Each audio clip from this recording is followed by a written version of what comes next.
नमस्कार साथियों, स्वागत है आप सभी का आज के इस नए वीडियो में। ये वीडियो आप सभी शिक्षा मित्र साथियों के लिए काफ़ी ज़्यादा महत्वपूर्ण होने वाली है। हाल ही के अंदर की कुछ खबरें हैं जो कि आपके मध्य में इस वीडियो के माध्यम से साझा करेंगे।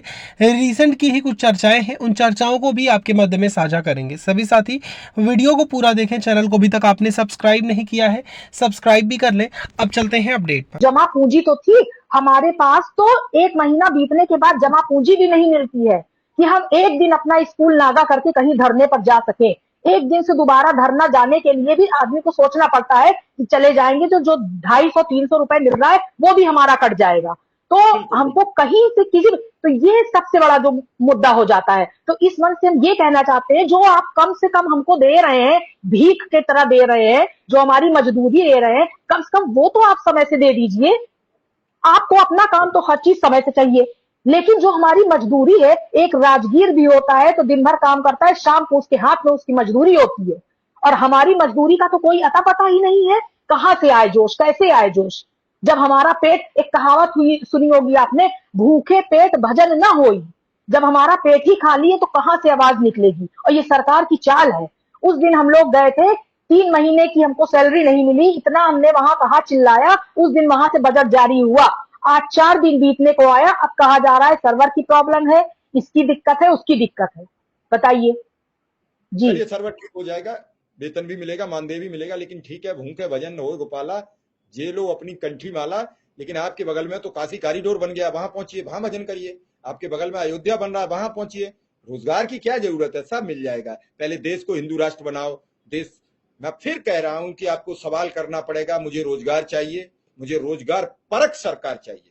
वो चाहे भारतीय जनता पार्टी दे, चाहे कांग्रेस दे, मुझे किसी से कोई ऐतराज नहीं है। वो चाहे समाजवादी पार्टी दे, चाहे बहुजन समाज पार्टी दे, मुझे किसी से कोई ऐतराज नहीं है। मुझे रोजगार परक देश चाहिए, मुझे शिक्षा परक देश चाहिए। नई शिक्षा नीति लागू 2020 में होती है, बड़े जोर शोर से ढिंडोरा पीटकर। आज 2023 होने जा रही है, अभी तक लागू नहीं हो पाई है। आप किसी भी एक, आप उज्ज्वला गैस योजना लाते हैं, आज 600 रुपया का क्यों किया सिलेंडर? बीच में इसके जो पैसे बढ़े थे वो कहां डाका डाला गया, इसका हिसाब कौन देगा? एक एक शब्द अगर जनता पूछने लगी तो किसी राजनीतिक दल की हैसियत नहीं है कि आपके साथ भ्रष्टाचार करे, किसी राजनीतिक दल की औकात नहीं है कि आपके साथ गड़बड़ी करे। लेकिन जब आप इन राजनीतिक दलों के उस प्रपंच में, उस जाल में, मकर जाल में उलझ जाते हैं, जहां आपको योजनाओं का प्रारूप दिखाया जाता है, जमीन पर कुछ नहीं होता है, और आप उस चमकती दुनिया में चमकते घोषणा पत्र को स्वीकार कर लेते हैं और बटन दबा देते हैं, उसके बाद 5 वर्ष आपको कोई पूछने नहीं आता है। आपका बच्चा बीमारी के अभाव, इलाज के अभाव में दम तोड़ देता है, आपका बूढ़ा बाप इलाज के अभाव में मर जाता है, आप यतीम हो जाते हैं, लेकिन आपको कोई पूछने वाला नहीं होता है। आपका परिवार टूट जाता है, कोई पूछने वाला नहीं होता है। आप भूख से त्राय त्राय कर रहे हैं, कोई पूछने वाला नहीं है। लेकिन जब चुनाव आएगा तो वो दूर से हाथ जोड़े विधायक जी चले आ रहे होंगे। स्मृति जी, बड़ा गलती हो गई, मैं पिछले कई दिनों से सोच रहा था आपसे मुलाकात, और स्मृति जी ने कहा नहीं नहीं विधायक जी ऐसा कुछ नहीं, आप बैठिए चाय पिलवाते हैं। और चाय पिलवाए कहा नहीं, वोट आप ही को देंगे, क्योंकि आप, हम मिश्रा और आप भी मिश्रा, अब हम जातिगत पे देंगे। फिर उदय सिंह के पास गया तो उसने कहा कि ठीक है, आप हमारी जाति के हो, हारो चाहे जीतो, हम तो आप ही को वोट देंगे।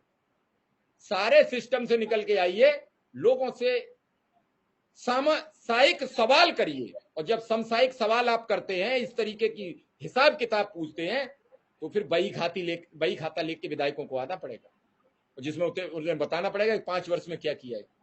अब उन्हें 5 वर्ष का अपना ही पता नहीं है कि हमने विधायक निधि से रोड बनाया, कि दुकान बनाई, कि घर बच्चे सब काम पे लगा दिए। जी त्रिपाठी जी, बात पूरी करें फिर प्रोग्राम समाप्त करें।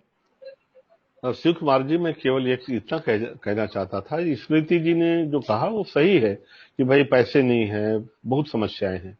लेकिन जब आप लोगों ने, आपका डेलीगेशन गया वहां तमाम परेशानियां उठा के, तो आपने देखा कि उसका प्रभाव पड़ा और पैसे निकलने की बात तय हो गई।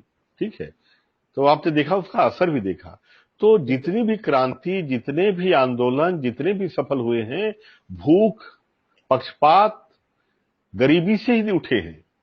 भरा पेट तो कर ही नहीं सकता आंदोलन। आप लोगों के साथ इतना पक्षपात हुआ है, आपका वही एक रास्ता है। तकलीफें हैं, मैं मानता हूं, लेकिन रास्ता वही है।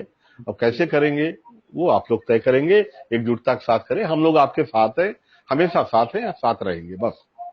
आप सबका बहुत बहुत आभार, बहुत बहुत धन्यवाद। जी जी स्मृति जी, जल्दी कहिए, बात पूरी करिए, जी जल्दी एकदम। जी सर, इस मंच पर जितने भी अनुदेशक और शिक्षा मित्र जुड़े हैं, उन सब से मैं हाथ जोड़कर आग्रह करती हूँ कि अब ये आखिरी मौका है, एक साथ उठकर इस सरकार के खिलाफ क्रांति कर ले, तभी कुछ होगा। जी धन्यवाद। बहुत बढ़िया, बहुत आप बढ़िया। सबका बहुत बहुत आभार, बहुत बहुत धन्यवाद।